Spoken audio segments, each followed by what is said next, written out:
नमस्कार. महाराष्ट्र शासन परिवहन विभाग आणि कोकण मराठी साहित्य परिषद आणि मुंबई मराठी साहित्य संघ यांच्या संयुक्त विद्यमाने महाराष्ट्रामध्ये अमराठी रिक्षा चालक, टॅक्सी चालक ह्यांना मराठी भाषा बोलता यावी, मराठीचा संवाद साधता यावा आणि रिक्षा चालवताना कोणताही वादंग होऊ नये आणि कामकाज देखील चांगल्या पद्धतीने व्हावं यासाठी वसईमध्ये मराठी भाषिक रिक्षा चालकांना मराठी शिकवण्यासाठी 3 महिन्यापासून आज त्या ठिकाणी प्रशिक्षण पूर्ण झालेलं आहे आणि सर्टिफिकेट देखील परिपत्रक त्यांना प्रत्येकांना एक एक सर्टिफिकेट देण्यात येत आहे आणि हे मराठी बोलतात कसे बोलतात आणि आतापर्यंत मराठी शिकविताना त्यांना काय काय अडचणी आल्या त्यावर देखील मात करून ह्या आज वसईमध्ये जवळपास 2300 रिक्षा चालक आज मराठी बोलू लागलेले आहेत. या सर्व बाबीबद्दल आपण आयोजक आणि सोबत असलेले मान्यवरांशी बोलूया. मॅडमजी, तुम्ही जे काही या ठिकाणी प्रशिक्षण दिलं ते सुरुवातीपासून आतापर्यंत तुमचा अनुभव काय? नमस्कार. सर्वप्रथम मी महाराष्ट्र शासनाचे अगदी मनापासून आभार मानते की त्यांनी ह्या उपक्रमासाठी कोकण मराठी साहित्य परिषदेला ही एवढी मोठी संधी दिली आणि त्यामुळे आज आम्ही या रिक्षा चालकांना मराठी शिकवण्याची आम्हाला एक संधी मिळाली. आमचा प्रवास बघाल तर 1 जून पासून ते आज 15 ऑगस्ट पर्यंत आतापर्यंत 2300 रिक्षा चालक बांधवांना आम्ही मराठीचं प्रशिक्षण दिले. याच्यामध्ये कटू अनुभव एकही नव्हता. सगळे अनुभव अगदी छान होते आणि हे सगळ्या रिक्षा चालक बांधवांनी आम्हाला तितक्याच म्हणजे साथ दिली आणि आमच्या बरोबर पाऊलाला पाऊल ठेवून मराठी शिकण्यासाठी पुढे आले. ज्यांना येत नव्हतं ते पुन्हा पुन्हा येऊन विचारायचे हे कसं बोलायचं, ते कसं बोलायचं करून ते स्वतः शिकले, परीक्षा पास झाले आणि आज त्याचं प्रमाणपत्र वाटप आहे. विद्यार्थ्यांना शिकवताना विद्यार्थी हे लहान असले तर त्यांना आपण दम देतो किंवा काहीतरी छडी दाखवतो. तुम्ही यांना कोणती छडी दाखवली त्यामुळे आज 3 महिन्यात बोलू लागले? आम्ही त्यांना एवढंच सांगायचं, आरटी ऑफिसर तुम्हाला 1500 रुपये फाईन मारणार तर बिचारे त्याच्यानेच बोलायचे मराठी. पण आम्हाला कधीच कोणी त्रास नाही दिला. खूप छान अनुभव आला त्यांचा. अगदी आता आपल्या सोबत ह्या ठिकाणी 2 शिवसेनेचे म्हणजे मराठी भाषेवरती मराठी भाषा आम्ही बोलावी आणि दुसऱ्यांनी देखील बोलावी यासाठी आज कित्येक वर्षापासून सक्तीने आणि थोड्याफार जास्त सक्तीने वापरणारे शिवसेनेचे 2 पदाधिकारी देखील आहेत. ते काय सांगतात ते देखील ऐकूया. नमस्कार, मी किरण चंदवणकर, शिवसेनेची नगरसेविका. आणि मला अतिशय आज आनंद होत आहे की वंदनीय हिंदू हृदय सम्राट सरसेनापती श्रीमान बाळासाहेब ठाकरे यांचं हे जन्मशताब्दी वर्ष आहे आणि त्या निमित्ताने महाराष्ट्राची राजभाषा ही प्रत्येक हिंदी भाषिकाला आलीच पाहिजे हिची काही सक्ती करण्यात आली म्हणा आणि त्याचं हे कुठेतरी रूपांतर आज आमचे सगळे जे बंधू आहेत ते मराठीत बोलणार आहेत.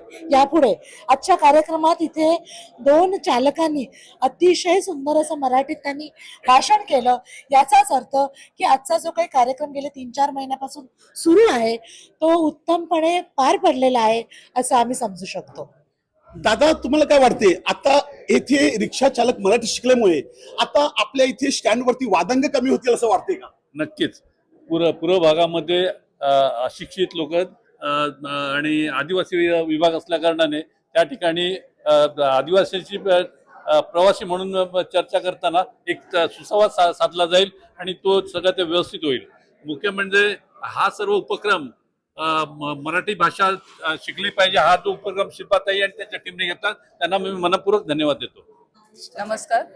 आज सर्व हिंदी भाषिक जे आपले रिक्षा चालक मालकचे सगळे संघटनेचे जे इथे उपस्थित सर्व लोक होते त्यांना आजच्या मराठी साहित्य संमेलनाकडनं किंवा आपल्या शासनातर्फे जे जाहीर करण्यात आलं होतं की त्यांना मराठी भाषा ही बोलणं अनिवार्य आहे. त्याकरिता आपल्या वसई विरारतर्फे भरपूर अनेक क्षेत्रातल्या लोकांनी त्याच्यासाठी योगदान घेतलं होतं आणि त्याचा कार्यक्रम मे पासून चालू झाला होता तो आज संपन्न झाला आहे आणि त्याच्यासाठी आमच्या लायन्स क्लब सर्व लायन्स क्लब तर्फे खूप मोलाचा एक वाटा राहिला आहे. लायन्स क्लब आमचा प्रत्यक्ष दर्शी सगळीकडेच हजर असतो. कोणत्याही पद्धतीचं कार्य असेल तिथं लायन्स क्लब आमचा आवर्जून उपस्थित असतो. विशेषतः वसईमध्ये आपल्या इथे जेव्हा पूर स्थिती निर्माण झाली होती तेव्हा आमच्या पूर्ण वसईच्या डिस्ट्रिक्ट तर्फे इथे 200 लोकांना मदत करण्यात आली होती. जे पूरग्रस्त लोक होते त्यांना अन्न वाटप असेल किंवा जे शालेय विद्यार्थी असतील त्यांना पाठ्यपुस्तक असतील किंवा त्यांच्या बॅग्स वाटप असेल शाळेत जाण्याच्या, या सगळ्या गोष्टी असतील, हॉस्पिटल वितरक काही गोष्टी असतील त्याचंही आम्ही योगदान करत असतो. नेहमीच वसईच्या हॉस्पिटलमध्ये आमच्याकडनं जे काही हॉस्पिटलमध्ये ऍडमिट पेशंट असतील त्यांच्यासाठी नाश्ता वगैरे याचं नेहमीच आम्ही आयोजन करत असतो. तर अशा पद्धतीने सर्वत्र आमची वसई, विरार, नालासोपारा ते मुंबईपर्यंत आमची वसई लायन्स क्लब इंटरनॅशनल हा कार्यरत असतो. धन्यवाद. संदेश भाऊ, जर का आज आपण रिक्षावाल्यांना शिकवलंय, आता आपले इथे जे भाजी विक्रेते आहेत आणि इतर व्यापारी आहेत त्यांना तुम्ही शिकवण्यासाठी किंवा त्यांना देखील संपूर्ण वसई तालुक्यामध्ये मराठीचाच जयघोष व्हावा आणि मराठी भाषा सर्व ठिकाणी बोलावी, यासाठी तुम्ही महानगरपालिकेत थ्रू किंवा तुमचे काही म्हणजे दुसरे संघटना आहेत त्याच्यातून मदत काही करणार का? आम्ही वसई तालुक्यामध्ये साहित्य जल्लोष प्रतिष्ठान आणि कोकण मराठी साहित्य परिषद या माध्यमातून मराठीची चळवळ गेली अनेक वर्षापासून आपण गेली 30-35 वर्षापासून चळवळ राबवत आहोत.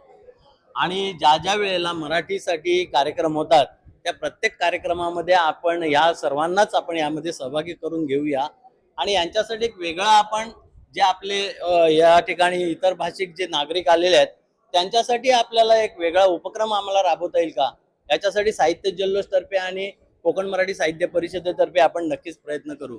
मला एक अभिमान वाटतो की आज आपण या सर्व मुलांच्या वडिलांसाठी आणि पालकांसाठी आपण हे जे मराठी भाषाचा सुसंवाद साधण्यासाठी आपण जो उपक्रम राबवतोय, परंतु ज्या वेळेला 15 ऑगस्ट आणि 26 जानेवारीला आम्ही जिल्हा परिषद शाळेमध्ये जातो तेव्हा यांचीच मुलं त्या शाळेमध्ये शिकत असतात आणि ती हिंदी भाषिक मुलगी मराठीमध्ये एवढं चांगल्या प्रकारे भाषण करते, याचा मला अभिमान वाटतो. आणि तोच सुसंवादाची भाषा आपली व्यवहारातली आहे. आणि हा सुसंवाद आणि दोन प्रांतांमधला जो काय आपल्याला जो दुरावा वाटतो तो याच्यामुळे जवळीक येईल आणि आपण एकत्रपणे मराठी भाषामुळे मला वाटतं यांच्या व्यवसायावर पण चांगल्या प्रकारचा म्हणजे अधिक परिणाम चांगला होईल आणि एक सुसंवादाची भाषा असल्यामुळे जवळीक निर्माण होईल प्रवाशांबरोबर, असं मला. आपल्यासोबत ज्येष्ठ पत्रकार देखील आहेत अनिल राज रोकडे साहेब. ते काय ह्या सर्व प्रकरणामध्ये कशा पद्धतीने बघतात ते देखील ऐकूया. तुम्ही ह्या सर्व ठिकाणी कसं बघता आणि काय सांगाल तुम्ही? मी तर एका अर्थाने होस्ट आहे कोकण मराठी साहित्य परिषदेचा, माजी अध्यक्ष किंवा विद्यमान एक पदाधिकारी म्हणून, यजमान म्हणून या उपक्रमाकडे मी पाहतो. आमच्या संस्थेच्या वतीने आमचे सहकारी प्रकाश पाटील, आमची सहकारी शिल्पा परुळेकर, त्यांची सर्व टीम, सुषमा राऊत आहेत, रंजना ठाकूर आहेत, या सर्व 5-6 लोकांनी 3 महिने मेहनत घेतली. रिक्षा युनियनचे आमचे पदाधिकारी विजय खेतले बसलेले आहेत की ते स्वतः कोकण मराठी साहित्य परिषदेचे सदस्य आहेत. या सगळ्या संघटनेच्या पदाधिकाऱ्यांनी, सदस्यांनी मेहनत घेतली आणि रिक्षा चालक ज्यांच्याकडे आपण परप्रांतीय म्हणून हा जो परकेपणाचा जो वागण्यातला किंवा या दोन्ही मराठी आणि अमराठी यामध्ये जो थोडासा दुरावा आहे, तो दुरावा सुद्धा या भाषेच्या शिकण्यासोबतच एक सौहार्दता, या दोन्ही भाषिकांमध्ये एक सौहार्दता आणि एक आनंदाचं वातावरण, बंधुतेचं, समतेचं वातावरण यामुळे निर्माण झालं.